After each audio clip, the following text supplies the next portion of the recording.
Every offseason, NFL teams look to the free agent market to solve their needs, but not every big name and high-priced contract will change a team's fate. Flashy trades, big trades, and veteran extensions create loud headlines without solving underlying flaws. Oftentimes, the hype fails to live up to reality. Pricey additions fail to live up to expectations, and media promotion masks a player's potential weaknesses. With the 2026 season getting ready to begin, let's look at 10 NFL offseason moves that won't have the impact that you think it will.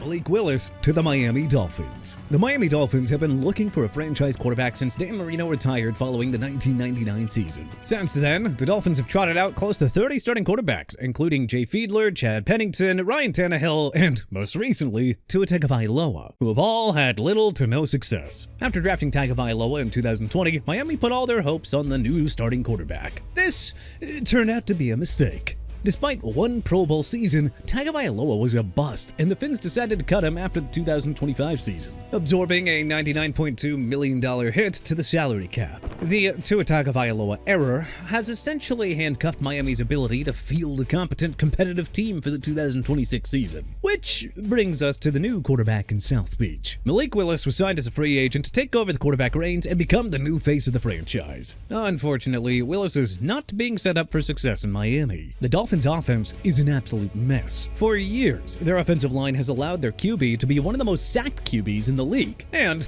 with the trade of Jalen Waddle, their receiving group has also been decimated. With so many roster holes, the Dolphins are expected to compete for the worst record in the game, which means that the acquisition of Willis will not make much of a difference for Miami. DJ Moore to the Buffalo Bills. The Bills have been one of the best teams in the NFL over the last decade. They've made the playoffs in 8 of the last 10 seasons, but have still not been able to make the Super Bowl, let alone win one. However, as long as the Bills continue to trot out Josh Allen as quarterback, they'll continue to be a contender for the Lombardi Trophy. In order to give Allen all the tools that he needs to finally win in Buffalo, the team went out this offseason and traded for wide receiver DJ Moore from Chicago. Moore was brought in to provide a top target for Allen, add a playmaker at the wide receiver position, and reunite the WR with head coach Joe Brady, who coached Moore in Carolina. The reality of the situation is that Moore will not have as big of an impact on the Bills as they're hoping he will. First of all, Moore has never been, and is currently not, a number one receiver in the NFL. Simply put, he's just not elite, and his production has been slipping over the past couple of seasons. Last year, Moore had just 50 catches for 682 yards and 6 touchdowns. Finally,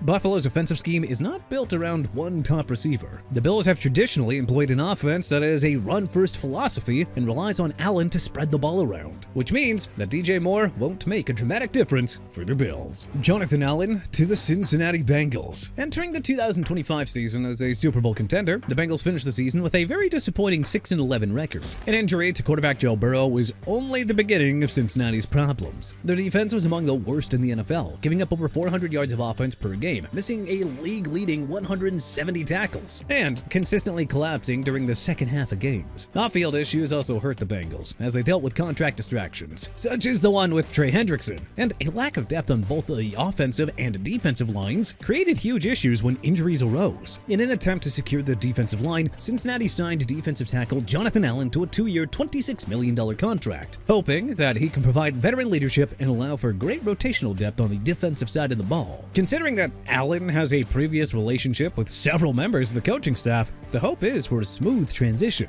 But sadly for the Bengals, it probably won't be. Look, there's no doubt that he's a competent defender, but unfortunately, he's not the same player that he was a few years ago. Allen has stated that he's no longer capable of playing huge minutes and will need to rotate in and out of the lineup more in order to stay healthy. Rotating in and out of games, well, his decreased production, only 3.5 sacks in 2025 and 31 years of age, means that Allen's ceiling is veteran depth as opposed to defensive savior. Kyler Murray to the Minnesota Vikings. Alright, let's be honest. It doesn't matter what team Kyler Murray plays for in 2026. He was always going to be on this list. The problem isn't that Murray is like a bad quarterback. No. The problem is that after 7 years in the NFL, we still don't know if he's a good quarterback or not. In his time with the Cardinals, Murray did have some success, such as when he won the Offensive Rookie of the Year award or made back-to-back Pro Bowls. Regrettably, Murray was not able to stay on the field, suffering several injuries that limited him to only 87 games over 7 years. It was his lack of health that prompted the Cardinals to release Murray in March of 2026 and absorb a $47.5 million salary cap hit in 2026. Shortly after his release, the former Cardinals signed a one-year, $1.3 million contract with Minnesota. There, he'll compete with incumbent J.J. McCarthy for the starting QB job. So, let's break this down.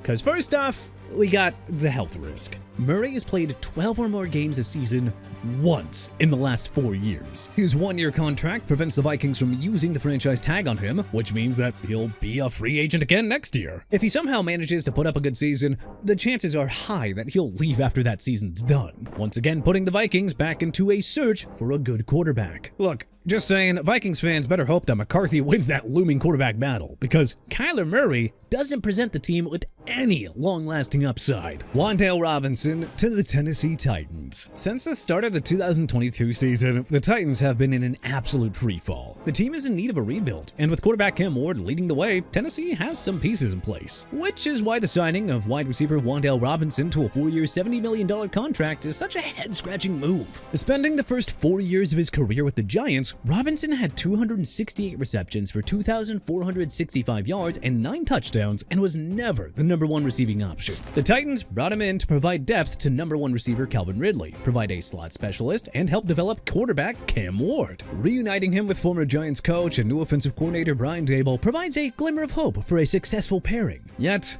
the Titans quarterback room is very crowded. And Robinson will be battling Ridley, 4th overall draft pick Cornell Tate, and young receivers Alec Ayomanor and Chimere Dike, just for opportunities. It also hurts that Robinson is not the type of receiver who stretches the field. He's known more for catches in the slot and yards after the catch, and a good linebacker can easily remove him as a passing option. While he has surpassed 1,000 yards receiving last year, is he capable of repeating that in this very crowded lineup? Probably not. Robinson does not warrant an average salary of $17.5 million with the Titans. And honestly, he is never going to live up to that contract. Isaiah Likely to the New York Giants. Unlike most tight ends, Isaiah Likely possesses a speed rarely seen for the position that allows him to pull away from linebackers and exploit seams in the defense. He has the ability to line up wide or in motion and excels in the red zone. On the flip side, he struggles in the blocking game, has dealt with injuries, and was never truly the top tight end in Baltimore, as he was mostly the backup to Mark Andrews.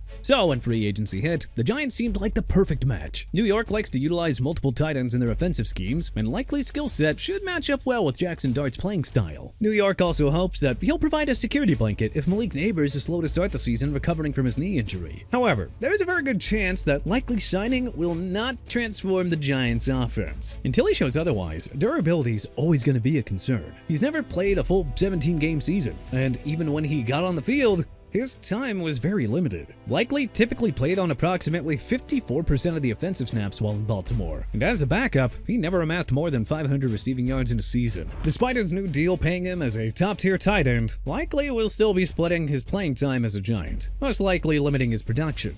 New York is an unforgiving fan base. So when Likely gets injured or doesn't live up to expectations, and he will, well, those New Yorkers are gonna eat him up alive. Mike Evans to the San Francisco 49ers. Mike Evans started his career with 11 straight 1,000-yard receiving seasons, on his way to earning 6 Pro Bowl selections, over 13,000 career receiving yards, and 108 touchdowns. He is Tampa's all-time leader in receptions, receiving yards, receiving touchdowns, and points scored. Despite a disappointing injury-plagued 2025, the 49ers brought in the soon-to-be 33-year-old Evans on a 3-year contract worth up to $60.4 million to fill their need for a true number one wide receiver. But is he still a number one? The 49ers offense is based on a balanced run and pass attack that spreads the ball over multiple targets, and not just one receiver. In a very crowded offense, quarterback Brock Purdy has a lot of weapons to choose from, and Evans will be competing with Christian McCaffrey, George Kittle, Ricky Pearsall, and Christian Kirk. With a shared offense and with a lower pass volume, the chances of Evans putting up game-dominating numbers like he did while in Tampa are very slim. He's coming off a year in which he was limited to 8 games due to a hamstring injury and a broken collarbone. Additionally, with Evans, the 49ers are now one of the older teams in the league, and other key players have their own injury histories. Questions about the team's ability to stay healthy over a full season are very fair. Evans enters a situation where he's viewed as the team's missing piece, and when that doesn't happen,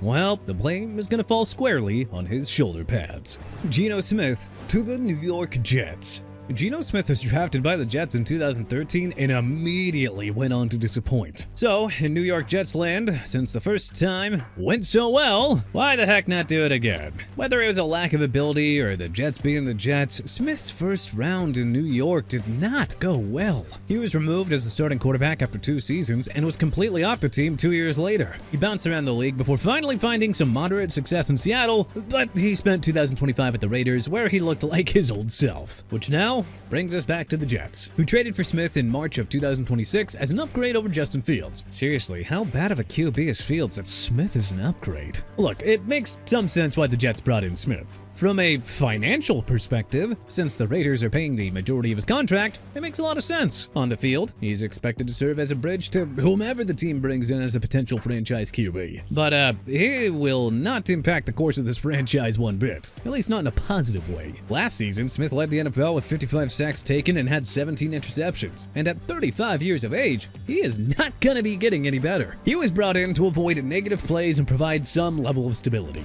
not be a game-changing quarterback. On the bright side, his expiring contract allows the Jets to move on after the 2026 season when, if Smith falters. David Montgomery to the Houston Texans. Known for his tough running style and 59 career rushing touchdowns, David Montgomery spent the first 7 years of his career with the Chicago Bears and Detroit Lions before moving on to the Houston Texans for the 2026 season. In an attempt to fix a struggling running game, Houston traded for Montgomery to provide a new spark to the backfield that had grown old and stale. The Texans also hope his physical running style will translate into improved scoring, as the team ranked 29th in red zone touchdown efficiency last season. Additionally, after sharing backfield duties in Detroit, Montgomery preferred Houston as a destination because he envisioned a larger role in Texas. He may soon come to regret his decision, though. While Montgomery might be the preferred running back in Houston, he'll be splitting backfield duties with Woody Marks. Since both backs provide different skill sets, neither is going to be the true number one. Montgomery will be looked to for short yardage situations, while Marks is younger and more explosive. And speaking of age, Montgomery is 29 years old, which is the age when running backs begin to show signs of declining ability. It also won't help him that the Texans' offensive line is not as good as Detroit's. The Lions specifically designed O-line and creative play calling manufactured running lanes that Montgomery was able to take advantage of. The Texans' line will not be built the same, nor will it have the same impact. This is a recipe for disaster. Montgomery will be a productive back for Houston,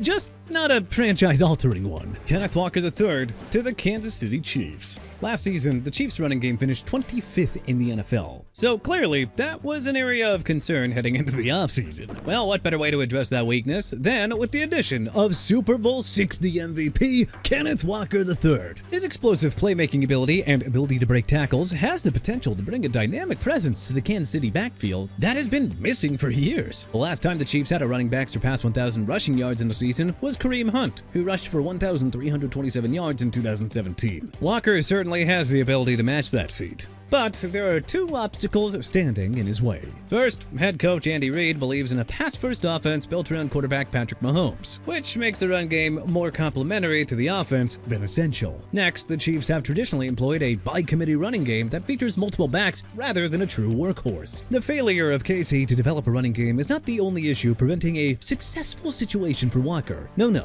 The team's roster is. Patrick Mahomes is coming back from a serious knee injury, so there's no telling how effective he'll be to start the season. The Chiefs also lack a number 1 receiver, and Travis Kelce is a shell of his former self. So opposing defenses can focus on stopping the running game, which means, ultimately, that Walker's signing will not have a successful conclusion. But hey, what offseason move from 2026 do you think will have very little impact? What teams do you think maybe wasted some money? Let us know in the comment section below. If you like this video and learned a thing or two, then hey, clicking the like button helps us out a ton. And you know, we really appreciate it. If this is your first time coming around to TPS though, then subscribing is a great idea, because we put out videos like this every single day. But as always, thanks for watching, and we'll see you guys next time.